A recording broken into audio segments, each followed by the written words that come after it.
Hello there. I hope you had a good week. So welcome to the new listeners and welcome back if you have been here before. Our first story this week is going to discuss how Nestle now has plans to replace sugar in some of their chocolates with pulp from the cocoa fruit. Among other stories, we'll also discuss the ongoing disputes between Somalia and Kenya, which is related to land barriers. We'll discuss a 3D printed school, and we will also discuss the worst driver in the history of Poland.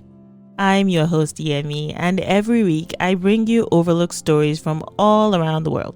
As you will see from this episode and the previous ones, the stories include the good, the bad, and sometimes the weird.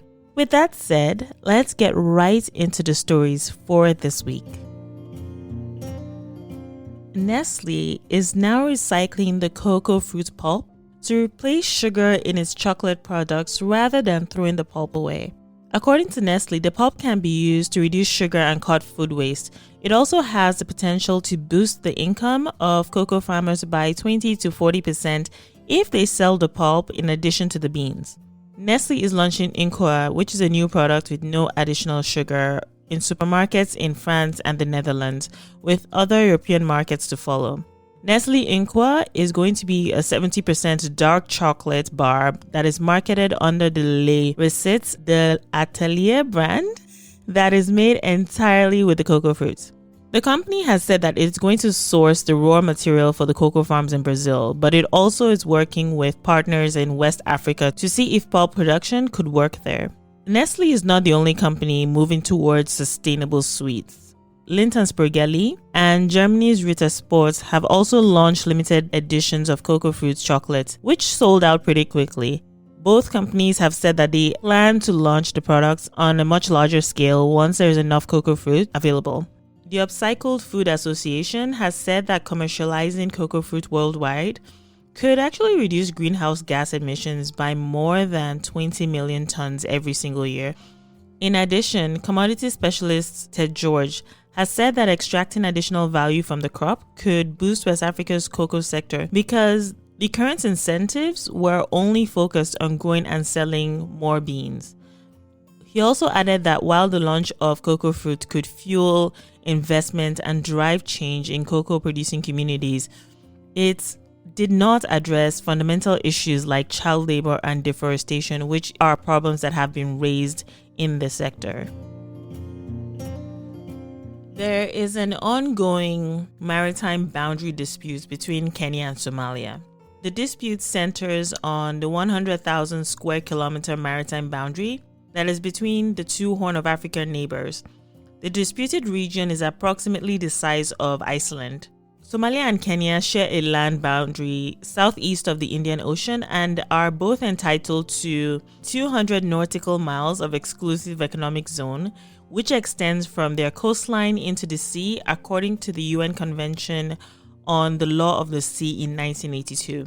If you're having difficulty visualizing what it looks like, just go to our Instagram page, which is TunukaMedia's Instagram, and on there's a picture that has been sourced from Al Jazeera that essentially shows a representation on the map of what is being disputed. So back to the story. The case was filed in 2014 by Somalia at the International Court of Justice, which is the United Nations highest court for disputes between states. In 2019, Somalia presented new coordinates to the UN, which essentially suggested that it was now entitled to 350 nautical miles above the 200. Kenya then also submitted claims that its shelf or its boundary lies 350 nautical miles from the coastline. So what both countries are doing is claiming that they had an additional 150 nautical miles above the 200 that had been signed in the UN Convention on the Law of the Sea in 1982. So what that means is that if Somalia succeeds in extending its boundaries as it's trying to do, the maritime entitlements for both countries are going to start to overlap. So the area that is being disputed is supposed to be rich in a lot of oil and gas deposits, which research has shown has the potential for up to 4 million barrels per day of oil and gas. This is potentially life-changing for any country that is awarded that disputed land. Somalia now wants the International Court of Justice to determine the precise geographical coordinates of the single maritime boundary. Kenya refused to participate in the hearings last week and did not show up to present arguments. However, the court decided to go ahead with hearing Somalia's case and used written evidence provided by Kenya instead. If the International Court of Justice rules in favor of either Somalia or Kenya, some specialists actually expect that there is potential for conflict to happen, particularly with communities that lie on the bank of the disputed region.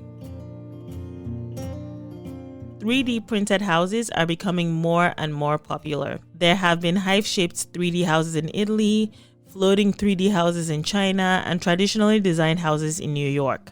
Now, the world's first 3D printed school is being built in Madagascar on the campus of a university in Fianarantsoa, a city in the south-central area of the island nation.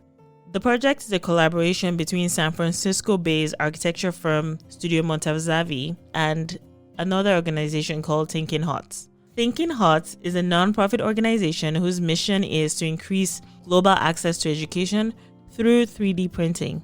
Because of its comparatively low cost of production and quick turnaround time when compared to traditional construction methods, 3D printing has been praised as a possible solution to housing shortages and as a tool to aid in disaster relief all across the world. The school's design is going to be modular in a way that looks kind of like a honeycomb, where as few or as many nodes as needed are added and can be linked together.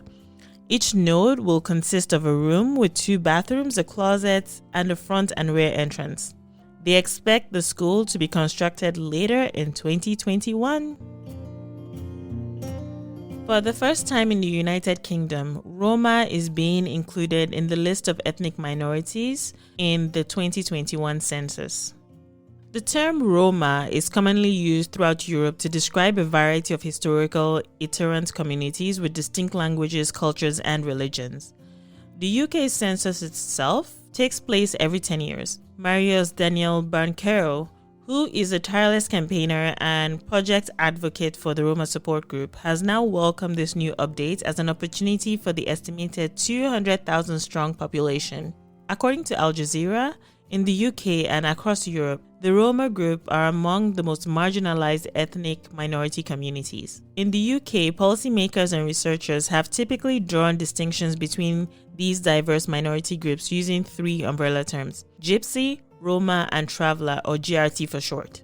In this context, the Roma are considered to be those who, while having ancestry stretching back to the Indian subcontinent, migrated to the UK much more recently from Eastern and Central European countries from 1990 onwards. In 2011, when the last census happened, the census recognized Gypsies and Travelers for the first time. The hope is that this inclusion will provide a chance for representation and additional government support going forward. Campaigners who are in favor of the addition suggest that widening the census categories could help call attention to the overarching issues that the GRT community faces, in addition to the unique and pressing needs of each community that is grouped under the general GRT banner. A 50-year-old Polish man has been trying to get his driving license for the past 17 years. He has failed at every single theory exam that he has ever taken. The man's name has not been shared.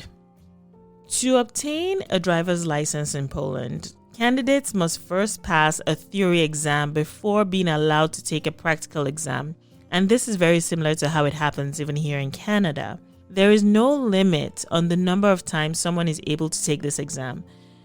The pass rate usually ranges from 50 to 60% for the theory test, while it is generally below 40% for the practical.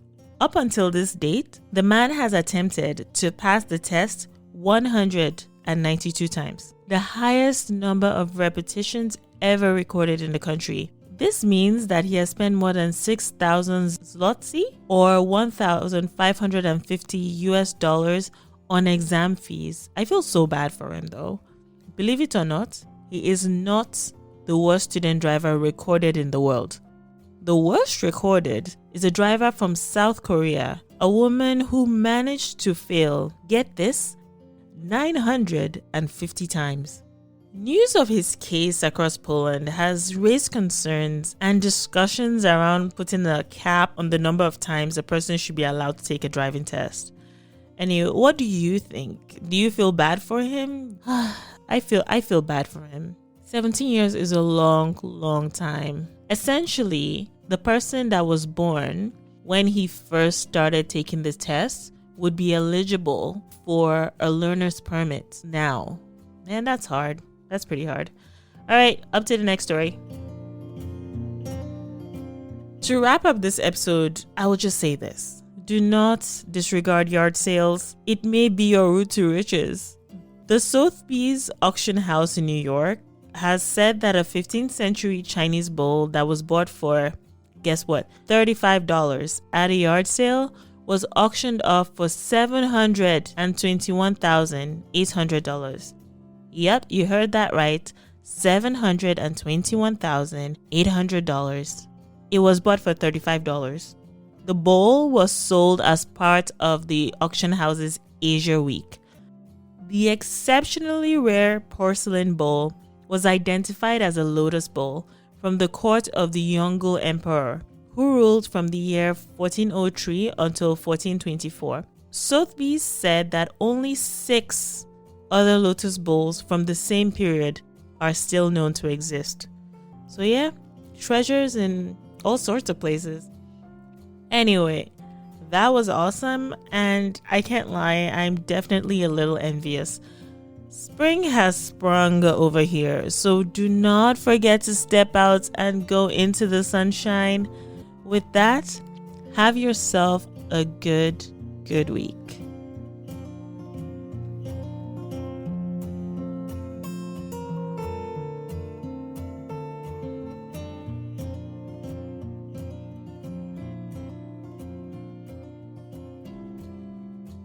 Thank you for listening. Don't forget to tune in every week for a new episode. Overlooked is a TunukaMedia production, which also includes shows like Africa in My Kitchen, with more on the way. So follow TunukaMedia on Instagram, YouTube, Facebook, and Twitter to be in the loop. Until next time, have yourself a great week ahead.